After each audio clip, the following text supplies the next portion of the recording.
মদ্যপান বা অ্যালকোহল সেবনের প্রভাব শরীরের ওপর অত্যন্ত ব্যাপক। চিকিৎসা বিজ্ঞান এবং বিভিন্ন গবেষণার ভিত্তিতে এর উপকারিতা ও অপকারিতা নিচে আলোচনা করা হলো। মদ্যপানের অপকারিতা ও ক্ষতিকর দিক। অ্যালকোহল সেবনের অপকারিতা বা ঝুঁকিগুলো সবচেয়ে বেশি প্রমাণিত এবং বিপজ্জনক। ১. লিভারের ক্ষতি। অতিরিক্ত মদ্যপানের ফলে লিভার সিরোসিস, ফ্যাটি লিভার এবং লিভার ক্যান্সারের ঝুঁকি বহুগুণ বেড়ে যায়। ২. হৃদরোগের ঝুঁকি। দীর্ঘমেয়াদী মদ্যপান উচ্চ রক্তচাপ, হার্ট অ্যাটাক এবং স্ট্রোকের কারণ হতে পারে। ৩. মানসিক স্বাস্থ্যের অবনতি।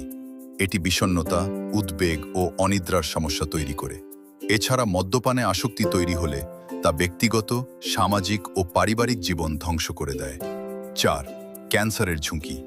মুখ গহ্বর, গলা, খাদ্যনালী, স্তন ও কোলন ক্যান্সারের সাথে এর সরাসরি সম্পর্ক পাওয়া যায়। ৫. মস্তিষ্কের ক্ষতি। এটি স্মৃতিশক্তি হ্রাস এবং স্নায়বিক দুর্বলতা তৈরি করে। ৬. দুর্ঘটনা। মদ্যপ অবস্থায় গাড়ি চালানো বা কাজ করার ফলে প্রাণঘাতী দুর্ঘটনার সম্ভাবনা বাড়ে। তথাকথিত উপকারিতা সীমিত এবং শর্তসাপেক্ষ।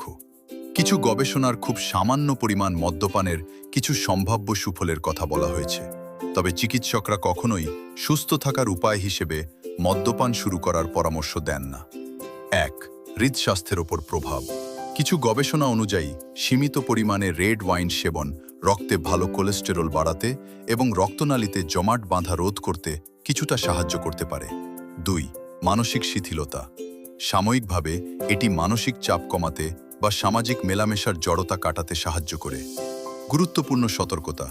বিশ্ব স্বাস্থ্য সংস্থা WHO এবং আধুনিক চিকিৎসা বিজ্ঞানের মতে স্বাস্থ্যের জন্য অ্যালকোহলের কোনো নিরাপদ মাত্রা নেই, অর্থাৎ অল্প পরিমাণে পান করলেও তা ক্যান্সার সহ অন্যান্য রোগের ঝুঁকি তৈরি করতে পারে।